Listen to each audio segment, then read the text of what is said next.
ప్రపంచ పటంలో కేవలం మతం అనే ఒక్క కారణంతో కలిసి ఏర్పడిన ఒక దేశం కేవలం 24 ఏళ్లలోనే 2 ముక్కలుగా ఎందుకు విడిపోయింది?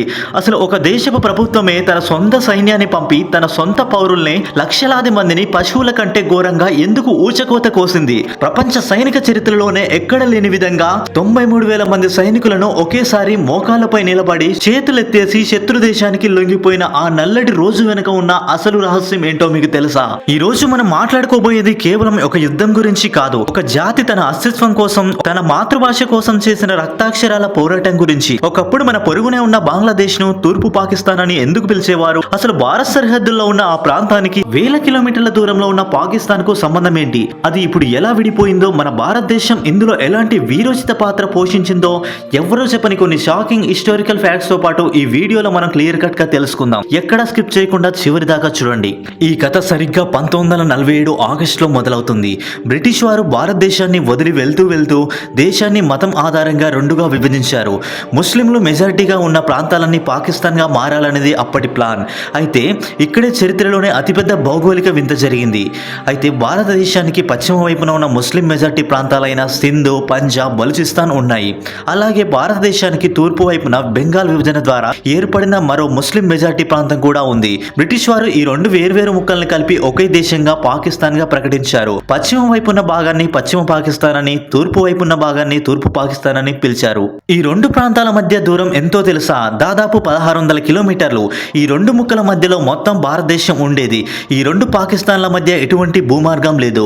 ఒక ప్రాంతం నుంచి ఇంకో ప్రాంతానికి వెళ్ళాలంటే భారత భూభాగం నుంచి విమానంలో వెళ్ళాలి, లేదా శ్రీలంక చుట్టూ తిరిగి సముద్ర మార్గంలో వెళ్ళాలి. కేవలం ఇస్లాం మతం ఒక్కటే ఈ రెండు సుదూర ప్రాంతాలను కలిపి ఉంచేలా చేసింది. కానీ కేవలం మతం ఒక్కటే ఈ దేశాన్ని కలిపి ఉంచలేదు అని చరిత్ర నిరూపించింది. ఎందుకంటే తూర్పు పాకిస్తాన్లో ఉన్న ప్రజల రక్తం బెంగాలీ సంస్కృతితో ముడిపడి ఉంది. కానీ వారి ఆహారపు అలవాట్లు మాత్రం, వారి వేషధారణ, వారి జీవన విధానం మరియు అన్నిటికంటే ముఖ్యంగా వారి భాష పూర్తిగా బెంగాలీ. కానీ పశ్చిమ పాకిస్తాన్లో మాత్రం అక్కడి ప్రజలు ఎక్కువగా బెంగాలీ సంస్కృతి అంటే అస్సలు నచ్చేది కాదు. పాకిస్తాన్ ఏర్పడినప్పటి నుంచి మొత్తం రాజకీయ అధికారం, సైన్యం, బడ్జెట్ కేటాయింపులు అన్ని పశ్చిమ పాకిస్తాన్ పాలకుల చేతుల్లోనే ఉండేవి. తూర్పు పాకిస్తాన్లో ఉండే జనపనార మరియు టీ తోటల ద్వారా దేశానికి దాదాపు 70% విదేశీ ఆదాయం వచ్చేది. కానీ ఆ డబ్బునంతా పశ్చిమ పాకిస్తాన్ పాలకులు తమ వైపు ఉన్న ఇస్లామాబాద్, కరాచీ, లాహోర్ నగరాలకు అందంగా మార్చుకోవడానికి, అక్కడ సైన్యాన్ని బలోపేతం చేయడానికి వాడుకున్నారు. తూర్పు పాకిస్తాన్ ప్రజలు కేవలం ట్యాక్సులు కట్టే కూలీలుగా, రెండో శ్రేణి పౌరులుగా చూశారు. ప్రభుత్వ ఉద్యోగాల్లో, సైన్యంలో బెంగాలీలకు 5% కూడా అవకాశం ఇచ్చేవారు కాదు.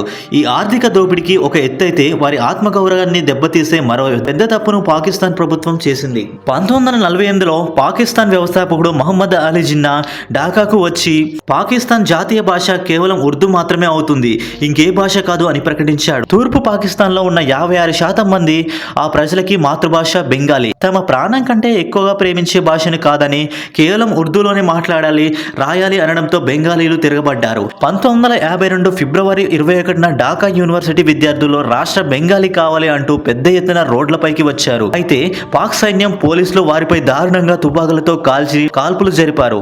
సలాం, బర్కత్, రఫీక్ వంటి పలువురు విద్యార్థులు తమ భాష కోసం అక్కడికక్కడే ప్రాణాలు వదిలారు. అయితే ఈ రక్తపాతమే పశ్చిమ పాకిస్తాన్ నుంచి విడిపోవాలని రగులుతున్న తిరుగుబాటును నిప్పుకు మరింత నెయ్యి పోసింది. ఆ రోజును గుర్తు చేసుకుంటూనే నేడు ప్రపంచవ్యాప్తంగా అంతర్జాతీయ మాతృభాష దినోత్సవం జరుపుకుంటారు. సంవత్సరాలు గడిచే కొద్దీ అణచివేత మరియు వివక్ష ఎక్కువైంది.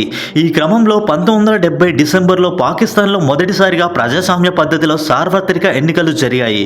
ఈ ఎన్నికల్లో తూర్పు పాకిస్తాన్కు చెందిన బంగదుంగు షేక్ ముజిబుర్ రెహమాన్ నేతృత్వంలోని అవామీ లీగ్ పార్టీ మొత్తం దేశంలోనే 313 సీట్లలో 167 సీట్లు గెలిచి స్పష్టమైన మెజారిటీ సాధించింది. నిబంధనల ప్రకారం ఆయన మొత్తం పాకిస్తాన్కు ప్రధానమంత్రి కావాలి. కానీ ఒక బెంగాలీ వాడు తమను పాలించడమా అని పశ్చిమ పాకిస్తాన్ సైనిక పాలకుడైన జనరల్ హయ్యా ఖాన్ మరియు తమ రాజకీయ నేత జుల్ఫికర్ అలీ బుట్టో కుట్రలు చేశారు.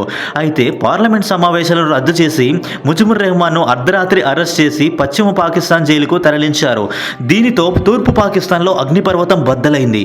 తూర్పు పాకిస్తాన్లో మొదలైన సివిల్ డిసోబీడియన్స్ ఉద్యమాన్ని పూర్తిగా అణచివేయడానికి పాకిస్తాన్ సైన్యం 1971 మార్చి 25న రాత్రి ఆపరేషన్ సెర్చ్లైట్ అనే క్రూరమైన ప్లాన్ ప్రారంభించింది. అది ఒక సైనిక చర్య కాదు, అదొక పక్కా ప్లాన్, జెనోసైడ్ నరశితం.